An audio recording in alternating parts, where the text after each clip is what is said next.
हर हर महादेव। मित्रों, दोस्तों, इस संसार का सबसे बड़ा पाप कौन सा है?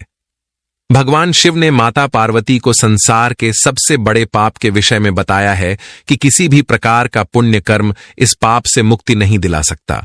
इस पाप से छुटकारा पाने के लिए कोई भी प्रायश्चित नहीं है। दोस्तों, इस संसार जिसने भी जन्म लिया है उसको अपने कर्मों का फल भोगना ही पड़ता है। बिना कर्म के मनुष्य का जीवन अधूरा है।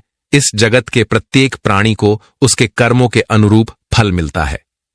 मित्रों, एक बार भगवान शिव और माता पार्वती कैलाश में विराजमान थे।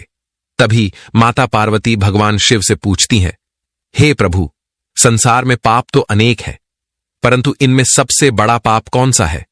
कौन सा पाप ऐसा है जो महापातक कहलाने योग्य है? भगवान शिव ने अपनी कोमल मुस्कान के साथ कहा, हे देवी, इस जगह में प्रत्येक मनुष्य का कर्मों का फल भोगना ही पड़ता है। हे देवी, आज आपने बहुत उत्तम प्रश्न किया है, किंतु इस प्रश्न का उत्तर सरल नहीं है। इसीलिए मैं तुम्हें एक प्राचीन कथा सुनाता हूं। इस प्राचीन कथा में तुम्हारे सभी प्रश्नों का उत्तर मौजूद है। इसीलिए तुम इस कथा को ध्यान से सुनो। जो भी मनुष्य इस महान कथा को ध्यानपूर्वक पूरा सुनता है, यमराज उसके 12 अपराध माफ कर देते हैं। माता पार्वती के मन में उस क्षण अपार जिज्ञासा जागी।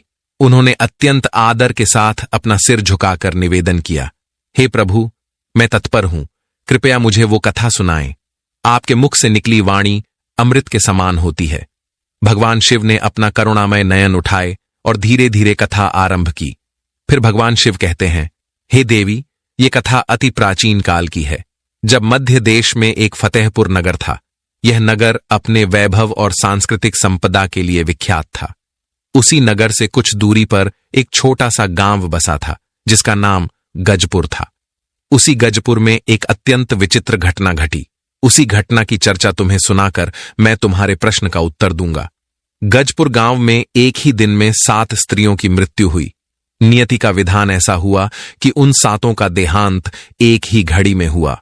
उन 7 के नाम अलग अलग थे और उनके कर्म भी सर्वथा अलग अलग है। उनमें से एक थी राजा की पत्नी, जिसका नाम था सुशीला। दूसरी थी नगरवधू, जिसका नाम था मधुलता। तीसरी थी ब्राह्मणी, जिसका नाम था कुसुमलता। चौथी थी चोरनी, जिसका नाम था चंपावती। 5वीं थी वृद्ध चांडालिनी, जिसका नाम था उर्मिला। 6ठी थी विधवा स्त्री, जिसका नाम था कमला। और 7वीं थी एक कुंवारी कन्या, जिसका नाम था दामिनी। जब उन 7 स्त्रियों की मृत्यु हुई तो उसी क्षण यमराज के दूत प्रकट हुए और उन 7 की आत्माओं को एक साथ आकाश मार्ग से यमलोक ले गए।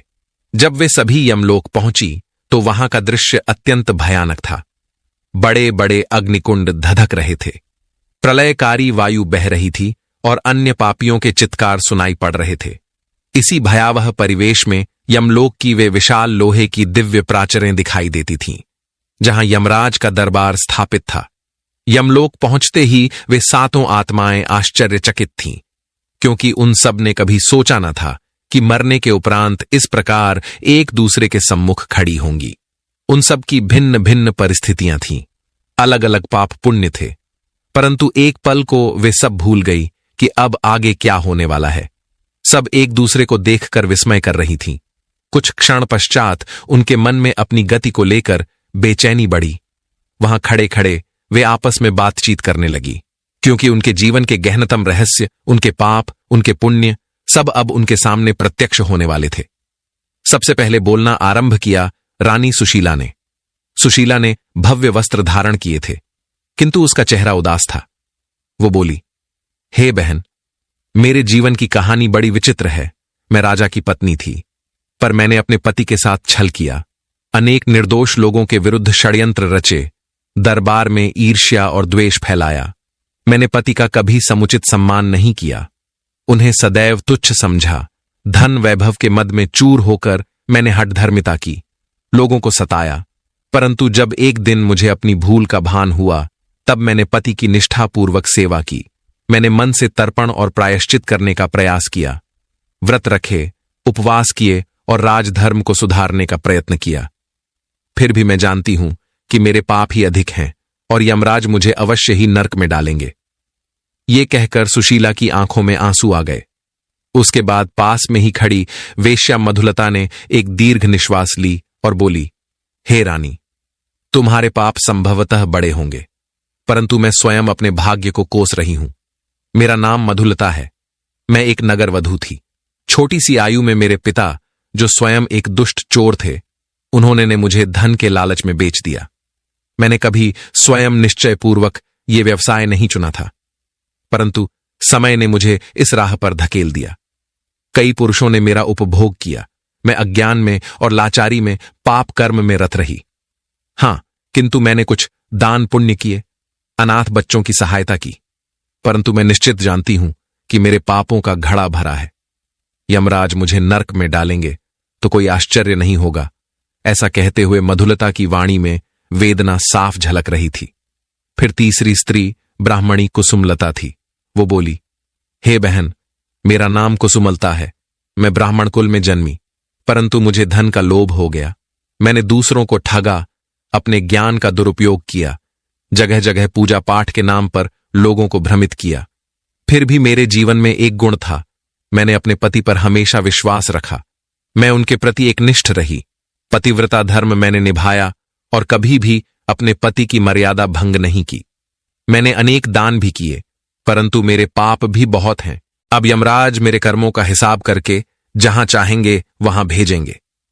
फिर चौथी स्त्री चंपावती आगे आई और बोलने लगी, हे बहन, मेरा नाम चंपावती है और मैं चोरनी रही हूं।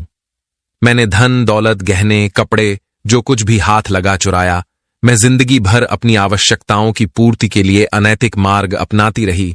हां, एक दो बार मैंने भूखे को भोजन कराया, कुछ दीन दुखियों की मदद की, पर ऐसे पुण्य कार्य गिनती के ही हैं। मैं भी सोचती हूं कि मुझे नरक ही भोगना पड़ेगा।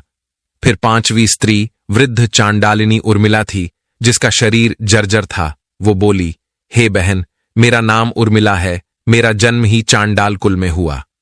मैंने अपना जीवन बड़े कष्टों में गुजारा। मैंने अशुद्ध और अपवित्र काम किए, गौ मांस तक खाया और तरह तरह के भयंकर कर्म किए, परंतु मैंने अपने जीवन के अंतिम दिनों में अनाथों की सेवा की, भूखों को अन्न बांटा। मुझे पता है कि मैंने अनेक पाप किए हैं, फिर भी क्या मुझे कोई छोटा सा पुण्य फल मिल पाएगा? ये यमराज जी ही जाने। छठी स्त्री थी कमला, जो विधवा थी। उसने सिर झुकाकर कहा, हे बहन, मेरा नाम कमला है। मैंने अनगिनत पाप किए हैं। पति की मृत्यु के बाद जब समाज में मेरा सम्मान घटने लगा, तब मैंने पराये पुरुष से संबंध स्थापित कर लिए। मेरे हृदय में उसे पति के रूप में स्वीकार किया और उससे विवाह भी कर लिया। समाज की नजर में यह बड़ा अपराध रहा होगा। मैं सोचती हूं इससे बड़ा पाप कुछ ना होगा। मैंने विवाहित जीवन का नियम तोड़ा, विधवा होते हुए भी दूसरे पुरुष के साथ गई। ये अक्षम्य है, किंतु मेरी दशा भी उस समय अत्यंत दयनीय थी। अब मैं स्वयं को सबसे बड़ी पापिन समझती हूं और नरकगामी होना ही मेरा निश्चय है। इन 6 स्त्रियों की बात सुनकर वहां खड़ी 7वीं स्त्री थी, कुंवारी कन्या, जिसका नाम था दामिनी। वो उनके सामने तनिक गर्व से खड़ी हुई थी। उसकी मुखाकृति में दुख का कोई विशेष भाव नहीं था, अपितु एक विचित्र संतुष्टि सी झलक रही थी। वो बोली, मैं तुम सबकी बातें सुन रही हूं। तुम सबने जीवन में बड़े बड़े पाप किए हैं।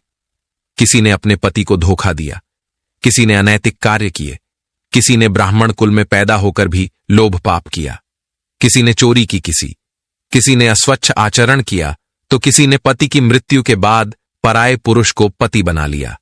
परंतु मैंने ऐसा कुछ नहीं किया। मैं कुंवारी ही रही। मैंने सदैव ईश्वर भक्ति की, दान पुण्य किया, अविवाहित रहकर ही सेवा में मन लगाया। मैं सोचती हूं कि मुझे नरक में क्यों भेजा जाएगा। यमराज जी अवश्य मेरे पुण्यों को देखकर मुझे स्वर्ग में स्थान देंगे। मेरे पापों के सामने तुम्हारे पाप बहुत बड़े हैं, अतः मुझे तो लगता है कि मैं स्वर्ग लोक की अधिकारी हूं। ऐसा सुनकर बाकी 6 स्त्रियां उसे आश्चर्य से देखने लगीं, किंतु समय का पहिया आगे बढ़ चला था। वहां यमदूतों ने सूचना दी कि अब एक एक करके तुम सबको यमराज के समक्ष उपस्थित होना होगा। जो भी तुम्हारे कर्मों का लेखा जोखा होगा, उसी के आधार पर न्याय किया जाएगा। तुम्हारे पुण्य और पापों का निर्णय आज यहीं होगा। इतना कहकर यमदूतों ने उन्हें भीतर आने का संकेत किया। सर्वप्रथम रानी सुशीला को अंदर ले जाया गया। विशाल दरबार था। बीच में एक ऊंचा आसन जिस पर यमराज विराजमान थे, उनके एक ओर चित्रगुप्त थे, जिनके हाथ में अनंत लेख वाली पुस्तकें थीं, जिनमें सारे जीवों के कर्मों का विवरण अंकित होता है। यमराज के मुख पर एक गंभीर तेज था, जिससे न्याय की धारा प्रवाहित होती प्रतीत होती थी। रानी सुशीला थरथराते हुए उनके समक्ष पहुंची और हाथ जोड़कर खड़ी हो गई। उसे देखकर यमराज ने गंभीर वाणी में कहा, हे सुशीला, क्या तुझे अपने किए पापों का स्मरण है? रानी ने सिर झुकाकर कहा, हे धर्मराज, मैंने अपने जीवन में अनेक भूलें की, दूसरों को प्रताड़ित किया, निर्दोषों को फंसाया, दुर्भिसंधियां रची, अपने पति को सम्मान नहीं दिया, लेकिन समय रहते मुझे अपनी गलती का बोध हुआ।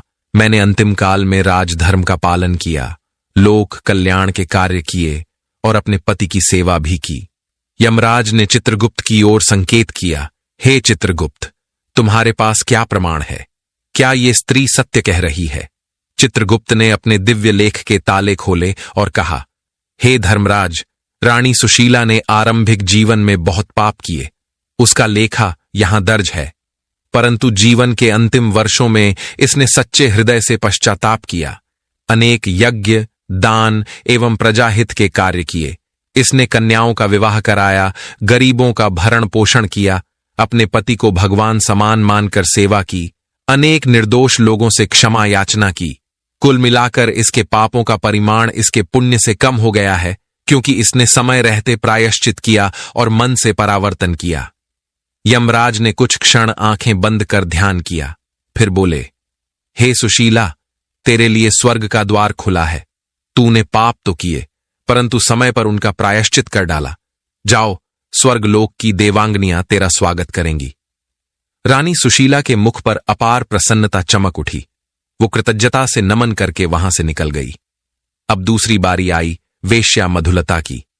मधुलता कांपते हुए हाथ जोड़कर यमराज के सामने प्रस्तुत हुई। वो अत्यंत अपराध बोध से भरी हुई थी। यमराज बोले, हे मधुलता, तू नगरवधू थी और अनेक अनैतिक कर्मों में लिप्त रही। अब क्या कहना चाहती हो? मधुलता ने रोते हुए कहा, हे धर्मराज, मैंने ये मार्ग स्वेच्छा से नहीं चुना था। मेरे पिता एक दुष्ट चोर थे, जिन्होंने मुझे बचपन में ही बेच दिया। मैं बंधी हुई थी और परिस्थितियों में फंसकर मैं पाप में ढंसती चली गई। हां, मैंने भी कभी कभी चोरी छिपे दान पुण्य किए, किंतु समाज में मुझे सबने तुच्छ समझा। मेरा शरीर बिकता रहा और मैं भी पाप की दलदल में ढंसी रही। मुझे इतना ही झांत है कि मेरे पाप सर चढ़कर बोलते हैं। फिर यमराज ने चित्रगुप्त को मथुरा का लेखा जोखा देखने का आदेश दिया।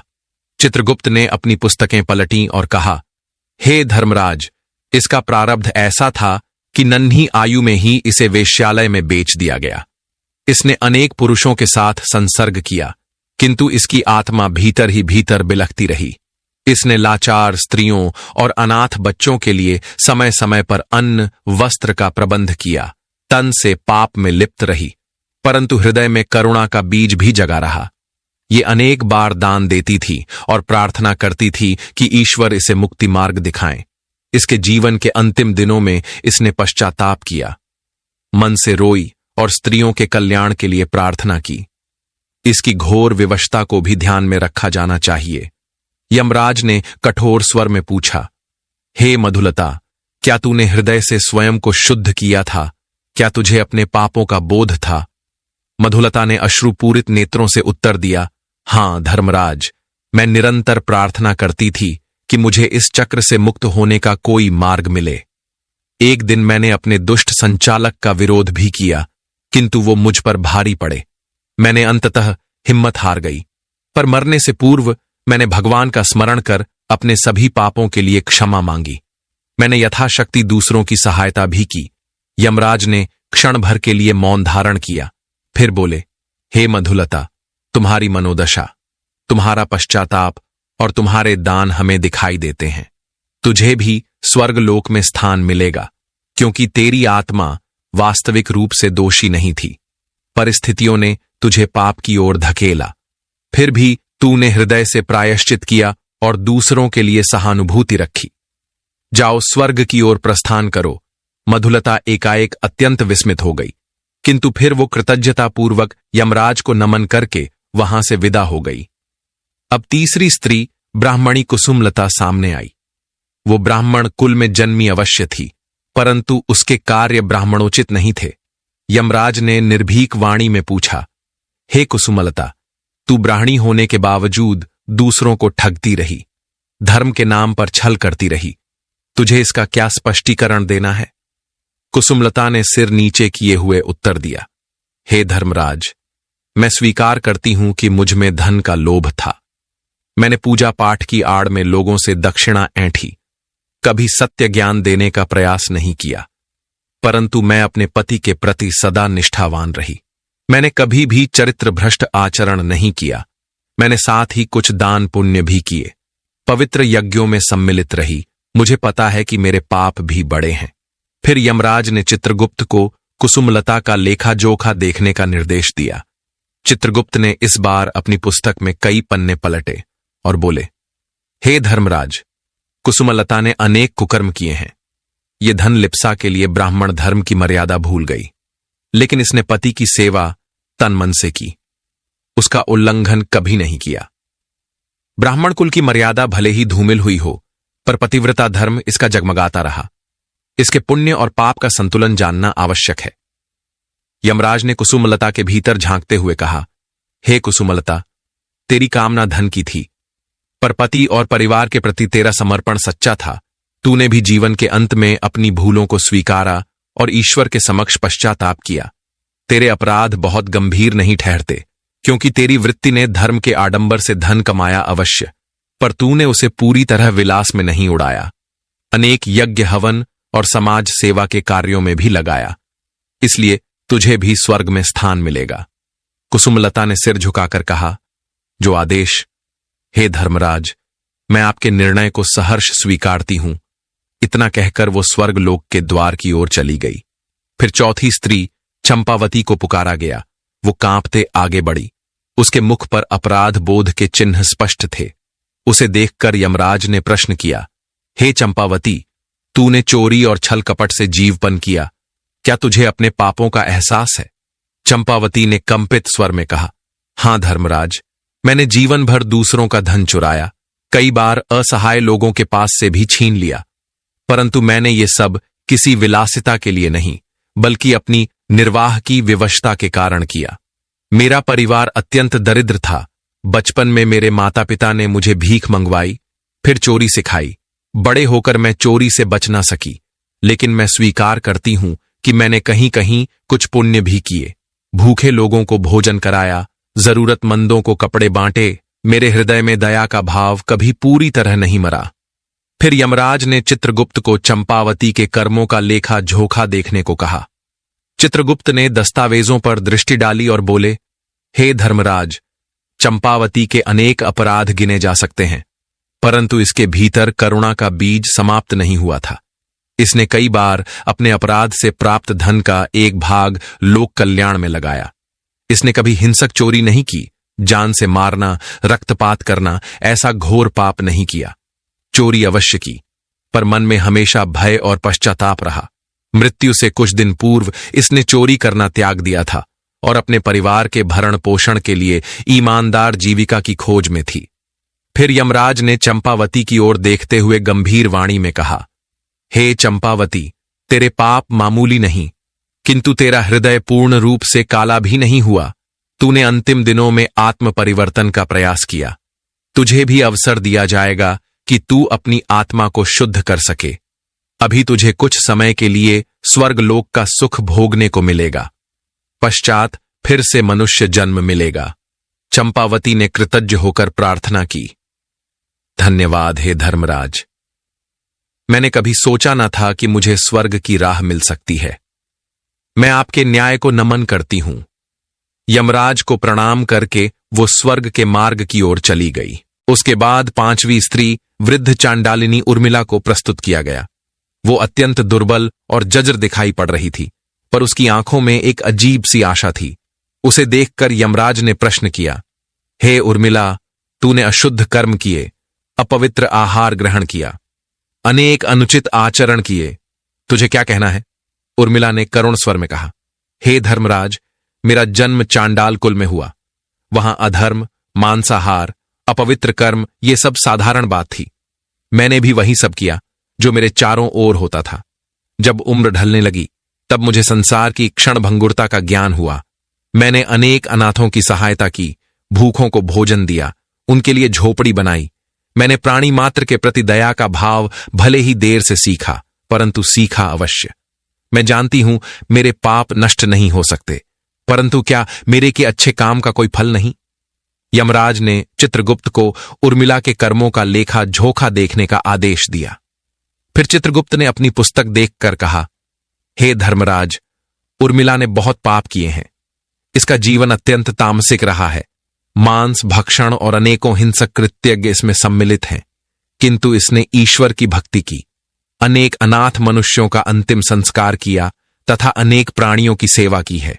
यमराज ने थोड़ा कठोर स्वर में कहा, हे उर्मिला, तेरे पाप बहुत भीषण थे, परंतु तेरी सेवा और करुणा भी प्रबल रही। तेरे भीतर जब जागरण हुआ तब तूने अपनी सारी शक्ति दूसरों की भलाई में लगा दी।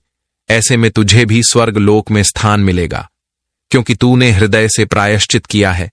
उर्मिला ने संतोषपूर्वक नमन किया। धन्यवाद धर्मराज, मैं प्रसन्न हूं कि मेरी सेवा व्यर्थ नहीं गई। इतना कहकर वो स्वर्ग के मार्ग की ओर चली गई। अब छठी स्त्री कमला के नाम की पुकार हुई। कमला के चेहरे पर आतंक था। वो स्वयं को सबसे बड़ी पापिन मानती थी। यमराज ने उसे देखकर कहा, हे कमला, तू विधवा थी, किंतु पति के देहांत के बाद दूसरे पुरुष के साथ संबंध स्थापित किए और विवाह रचाया। तूने मृत्यु के पश्चात अपने पति के साथ विश्वासघात किया है। कमला के नेत्रों में आंसू निकल पड़े। हे धर्मराज, मैं जानती हूं कि यह अत्यंत बड़ा दोष माना जाता है, परंतु मेरे पति की असमय मृत्यु के बाद मेरे ससुराल वालों ने मुझे प्रताड़ित किया। मुझे किसी ने सहारा नहीं दिया। समाज में मेरे लिए कोई स्थान नहीं था। मैंने एक पराये पुरुष से प्रेम किया, वो भी अकेला था, सो हम दोनों ने विवाह कर लिया। हां, समाज के अनुसार मेरा यह कृत्य घोर पाप होगा, परंतु मैंने उसके साथ मिलकर नए जीवन का निर्माण किया। हम दोनों ने मिलकर कई पुण्य कार्य किए। यमराज ने चित्रगुप्त को कमला का लेख जोखा देखने का आदेश दिया। चित्रगुप्त ने कुछ पन्ने जांचे, फिर बोले, हे धर्मराज, कमला ने विधवा होते हुए दूसरे पुरुष से विवाह किया, किंतु इसने ये कृत्य किसी वासनात्मक प्रवृत्ति से नहीं, अपितु जीवन को संभालने की भावना से किया। दोनों ने मिलकर धार्मिक अनुष्ठान किए, गरीबों की सहायता की। इस पर विधवा धर्मभंग का आरोप समाज ने लगाया, परंतु इसकी मानसिकता विकृत नहीं थी, ना ही इसने किसी के जीवन में विघ्न डाला। इसके पुण्य भी उल्लेखनीय है। ये सुनकर यमराज ने गंभीर स्वर में कहा, हे कमला, तूने पारंपरिक मान्यताओं को तोड़कर अपना जीवन संवारा, लेकिन तूने धर्म से कभी मुख नहीं मोड़ा। तेरा पाप इसलिए उतना बड़ा नहीं आंका जा सकता। विवाह धर्म शास्त्रों में कुछ स्थितियों में विधवा स्त्री के पुनर्विवाह का निषेध नहीं करता। यद्यपि समाज ने उसे कलंकित किया, किंतु तूने अपना जीवन पुण्य कर्मों में समर्पित किया और तेरे हृदय में प्रायश्चित का भाव भी था। यह हमें दृष्टिगत है, अतः तुझे भी स्वर्गलोक में स्थान मिलेगा। यह सुनकर कमला की आंखों से आंसू बहने लगे। फिर उसने कहा, धन्यवाद धर्मराज, मुझे प्रसन्नता है कि परमात्मा मेरे सच्चे भाव को देख रहे हैं। इतना कहकर वो भी स्वर्ग के द्वार की ओर चल पड़ी। जब इन 6 स्त्रियों का निर्णय हो चुका, तब अंत में 7वीं स्त्री दामिनी को बुलाया गया। दामिनी आत्मविश्वास से लबरेज थी। वो समझ रही थी कि उसका कोई बड़ा पाप नहीं है, क्योंकि वो कुंवारी थी, ईश्वर भक्ति में लीन रही, दान पुण्य करती रही। यमराज ने उस दामिनी की ओर देखते हुए कहा, हे दामिनी, बताओ तुम अपने विषय में क्या कहना चाहती हो? वो यमराज के सामने झुककर बोली, हे धर्मराज, मेरी कहानी बहुत सरल है। मैंने जीवन भर ईश्वर का भजन किया, समय समय पर दान दिया, पुण्य कर्म किए और समाज की भलाई के लिए कार्यरत रही।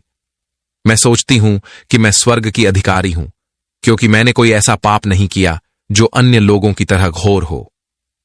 यमराज ने शांत पर गंभीर दृष्टि से दामिनी को देखा, फिर चित्रगुप्त को संकेत किया। चित्रगुप्त ने भारी उदासी भरे स्वर में कहा, हे धर्मराज, इस स्त्री के पुण्य अनेक हैं। इसने दान किया, गौशाला बनवाई, मंदिरों में अर्पण किया, अनेक तरह से लोगों की सहायता की, परंतु एक ऐसा महापाप है जो इसके पुण्यों पर भारी पड़ रहा है। दामिनी ने घबराकर चित्रगुप्त से पूछा, कौन सा महापाप?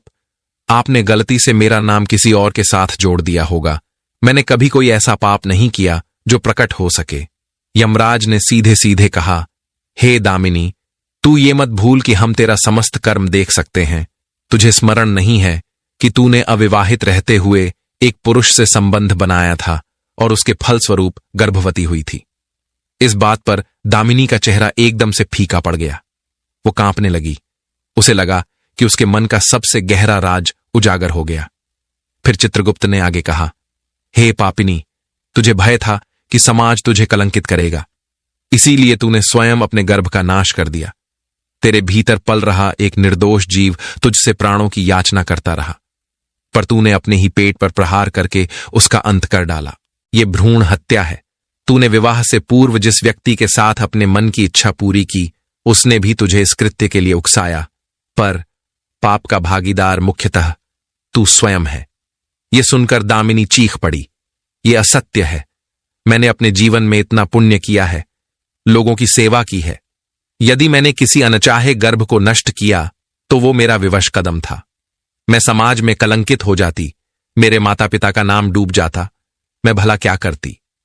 यमराज ने कठोर वाणी में कहा, हे दामिनी, समाज का भय और कलंक से बचने की इच्छा तुझे पाप की अनुमति दे देती है। ऐसा कहां लिखा है? तुझे पुत्र के प्राण लेने का अधिकार किसने दिया? भ्रूण हत्या सबसे बड़ा पाप है, क्योंकि तूने एक असहाय जीव को अपने ही गर्भ में मार डाला। उस जीव को संसार में आने का कोई अवसर ही नहीं मिला। संसार के सभी पाप प्रायश्चित से धुल सकते हैं, परंतु जानबूझकर किए गए भ्रूण हत्या के पाप का ऐसा कोई प्रायश्चित नहीं जो उसे पूर्णतः मिटा सके। तूने अपने पुण्यों से बहुत कुछ अर्जित किया, परंतु इस पाप ने सब पर काला पर्दा डाल दिया। यह सुनकर दामिनी घबरा गई और बिलखने लगी। उसने हाथ जोड़कर यमराज से कहा, हे धर्मराज, मैंने भी पूजा पाठ किया था। मैंने अपने इस पाप के लिए क्षमा मांगी थी। मैंने व्रत भी किए, दान भी दिया। अगर यह सब प्रायश्चित नहीं है तो फिर क्या है? यमराज उसकी तरफ क्रोध से देखते हुए कहा, हे दामिनी, तेरा पाप इतना गंभीर है कि तेरे दान पुण्य के उद्यान पर यह महापाप का तूफान आकर सब उजाड़ देता है। जानबूझकर हत्या, वो भी एक अजन्मे शिशु की, यह सबसे कृतकर्म है। एक जीव को संसार में अवतरित होने से वंचित कर देने का दंड बड़ा कठोर है। तेरे पुण्य तुझे नर्क के सबसे गहरे गर्त में जाने से शायद बचा लेते, परंतु फिर भी तुझे हजारों वर्ष की यातना भोगनी होगी। यह हमारे विधान का अटल नियम है। दामिनी ने रोते रोते यमराज की ओर देखा और वो हाथ जोड़कर कहने लगी, हे धर्मराज, फिर उन सभी स्त्रियों ने भी तो पाप किए हैं। आपने उन्हें क्षमा कर दिया, स्वर्ग लोक में स्थान दे दिया। मेरा पाप क्या उनसे भी बड़ा है? यमराज ने स्पष्ट वाणी में कहा, हे दामिनी, उन स्त्रियों ने अपने पापों का प्रायश्चित किया। ऐसा नहीं कि तूने नहीं किया, परंतु वे सभी पाप भले ही बड़े हों। धोखा, व्यभिचार, चोरी, अशुद्ध आहार पर वे उस स्तर के नहीं हैं जहां एक निर्दोष जीव की प्रविष्टि ही अस्वीकार कर दी गई हो। भ्रूण हत्या, और वो भी जानबूझकर, अनैतिक संबंधों का परिणाम होने के कारण ये पाप किसी से तुलना करने योग्य नहीं है। उन स्त्रियों ने भी अनेक दान पुण्य किए, पर उनके अपराधों में प्रायश्चित की संभावना थी। तूने जिन पुण्यों को करने का दावा किया, वे इस अति विशेष पाप को मिटा नहीं सकते। तूने जानबूझकर एक जीवन को जन्म लेने से रोका। ये पाप तेरा पीछा नहीं छोड़ेगा। तुझे कठोर यातना भोगनी ही होगी। इतना कहकर यमराज ने अपना दंड उठाया और आदेश दिया, हे दूतों, दामिनी को नर्क में ले जाओ। इसे हजारों वर्षों तक वहां की यातनाएं भोगनी होंगी। इसके बाद ही ये पाप का प्रायश्चित कर सकेगी। ये सुनकर दामिनी जोर जोर से विलाप करने लगी। मुझे क्षमा कीजिए, हे धर्मराज, मैंने तो अनेक पुण्य किए हैं। क्या उनमें कुछ भी योग्यता नहीं? यमराज ने अंतिम वाक्य में कहा, पुण्य तुझे सबसे निचले गर्त में जाने से अवश्य बचाएंगे, किंतु ब्रह्म हत्या और भ्रूण हत्या का कलंक इतनी सरलता से नहीं धुलता। अब देर हो चुकी है। जो तूने किया उसका दंड भोगना ही पड़ेगा। यमदूत दामिनी को लेकर गए। वो विलाप करती हुई अंतर्ध्यान हो गई। इस प्रकार उन 7 स्त्रियों में से 6 को स्वर्ग प्राप्त हुआ, जबकि 7वीं, जो स्वयं को सबसे पुण्यशाली मान रही थी, नर्क की अधिकारी ठहराई गई, क्योंकि भले ही समाज के भय से या किसी भी कारण से एक अजन्मे शिशु की हत्या नितांत अक्षम्य पाप है। यहीं तक कथा सुनाकर भगवान शिव मौन हो गए। माता पार्वती इस कथा में लीन हो चुकी थी। उनके मुख पर गंभीरता थी, हृदय में वैराग्य का भाव उमड़ रहा था। कुछ देर पश्चात माता पार्वती ने हाथ जोड़कर निवेदन किया, हे प्रभु, आपने अत्यंत गंभीर रहस्य उद्घाटन किया है। मैं समझ गई हूं कि संसार में सबसे बड़ा पाप कौन सा है। विशेषतः स्त्री के लिए भ्रूण हत्या का पाप अति घोर है। आपने मेरी जिज्ञासा का समाधान किया। भगवान शिव बोले, हे देवी, ये कथा केवल उन 7 स्त्रियों की नहीं, बल्कि समस्त मानव जाति के लिए एक उदाहरण है। वे सभी स्त्रियां अपने अपने जीवन में किसी न किसी पाप पुण्य से गुजरी, लेकिन जिसने भ्रूण का हनन किया उसके लिए कोई भी प्रायश्चित पर्याप्त नहीं ठहरा। ये कथा जो सुने और मनन करे, उसके 12 प्रकार के अपराध यमराज क्षमा कर देते हैं। ये मेरा वचन है।